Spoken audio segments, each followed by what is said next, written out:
Ya, halo guys, perkenalkan nama aku Axel Sayur Samadius Marpaung dengan NIP 21100122140 So today I'm going to explain about Big Data. Jadi mungkin teman-teman pada sedikit kurang mengenal apa itu Big Data.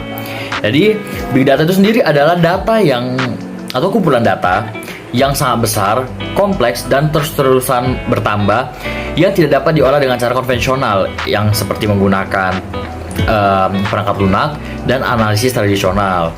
Nah, di Big Data ini memiliki banyak manfaat yang bisa kita ambil. Aku akan menyebutkan 3. Yang pertama itu ada pengambilan keputusan yang lebih baik. Nah, dengan analisis data atau Big Data, perusahaan dapat mengumpulkan dan menganalisis data dari berbagai sumber untuk mendapatkan wawasan yang lebih baik tentang tren pola di pasar, sehingga dapat membuat keputusan yang lebih baik dan lebih cerdas. Yang kedua, peningkatan efisiensi operasional. Nah, dengan Big Data ini dapat membantu perusahaan mengidentifikasi dan mengatasi masalah operasional yang muncul dengan cepat dan efisien, sehingga dapat meningkatkan produktivitas dan mengurangi biaya. So, lebih hemat guys.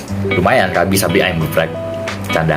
Yang ketiga, ada peningkatan kualitas produk dan layanan. Nah, dengan Big Data dapat membantu perusahaan memahami preferensi dan kebutuhan pelanggan dengan lebih baik, sehingga dapat menghasilkan produk dan layanan yang lebih baik sesuai dengan permintaan pasar. Oke, jadi sekarang kita masuk ke dalam karakteristik utama dari Big Data. Jadi ada 5 karakteristik. Yang pertama adalah volume. Jadi Big Data mengacu pada jumlah data yang sangat besar. Data ini mungkin terdiri dari miliaran atau bahkan triliunan entry data dan tidak diolah dengan cara tradisional atau konvensional. Yang kedua ada velocity. Big Data seringkali datang dengan kecepatan yang sangat tinggi. Data ini dapat dihasilkan dengan kecepatan yang luar biasa, terutama dalam konteks internet dan sensor IoT atau Internet of Things. Yang ketiga, ada variety. Big Data juga dapat memiliki banyak variasi atau jenis data, termasuk data terstruktur seperti tabel dan data tidak terstruktur seperti gambar, audio, dan video. Yang keempat ada veracity. Veracity mengacu pada keandalan dan keakuratan data.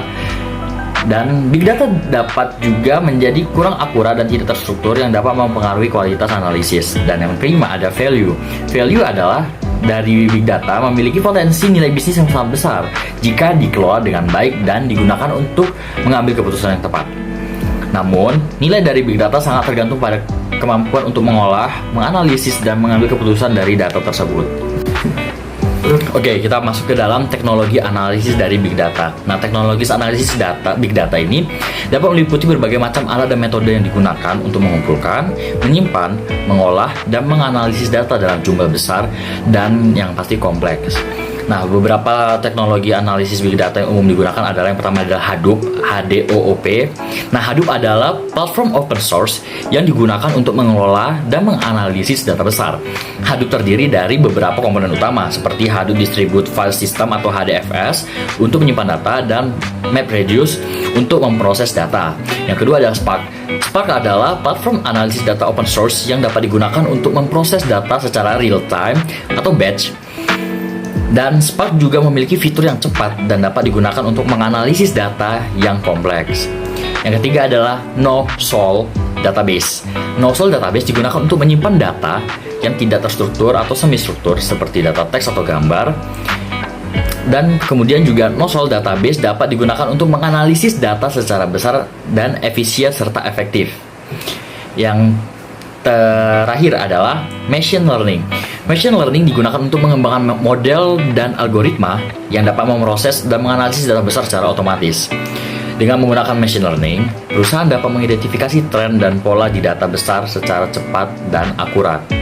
Nah, oke guys, kita masuk ke poin yang terakhir, yaitu peran atau studi kasus secara langsung dari Big Data di dunia pertambangan. Ini saya ngambilnya di eksplorasi tambang. Nah, contohnya yaitu PT XYZ adalah perusahaan tambang yang beroperasi di Indonesia. Perusahaan ini ingin meningkatkan efisiensi dan produktivitas operasi mereka. Salah satu masalah yang dihadapi adalah pengambilan keputusan yang tidak efisien dan lambat karena pengolahan data yang rumit dan melibatkan berbagai parameter yang berbeda. Kemudian PT XYZ memutuskan untuk mengumpulkan data operasi mereka selama beberapa tahun terakhir, termasuk data geologi, data produksi, data peralatan, data lingkungan, dan lain-lainnya. Data tersebut kemudian diproses dan dianalisis menggunakan teknologi big data dan machine learning. Nah, setelah melakukan analisis, PT XYZ menemukan bahwa beberapa alat berat mereka sering mengalami kerusakan dan perlu perbaikan yang teratur. Mereka juga menemukan bahwa beberapa area tambang memiliki kandungan mineral yang lebih tinggi daripada yang diharapkan sebelumnya. Berkat temuan ini, perusahaan dapat melakukan tindakan perbaikan dan meningkatkan produksi mereka. Selain itu, PT XYZ juga dapat menggunakan big data untuk memperkirakan permintaan pasar untuk produk mereka dan merencanakan produk yang sesuai juga. Dengan demikian, perusahaan dapat meningkatkan efisiensi dari operasi dan meningkatkan keuntungan mereka.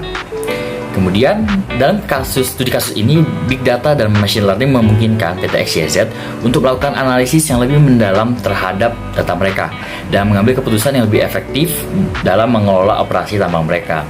So, ya begitu aja penjelasan dari saya. Kurang lebihnya mohon maaf dan terima kasih. Dadah.